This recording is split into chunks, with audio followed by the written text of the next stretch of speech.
জমজমাট খেলা চলছে। নবম এবং দশম শ্রেণী মধ্যে চুপাইয়ের উচ্চ বিদ্যালয় মাঠে নবম এবং দশম শ্রেণীর ছাত্রছাত্রীর মধ্যে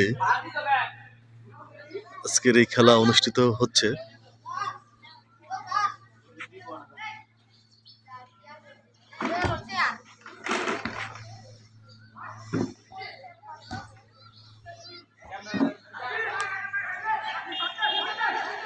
অনেক সুন্দর খেলা চলছে।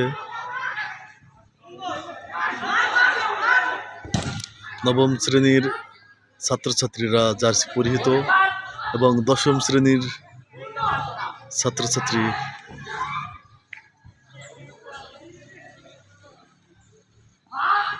নন জার্সি।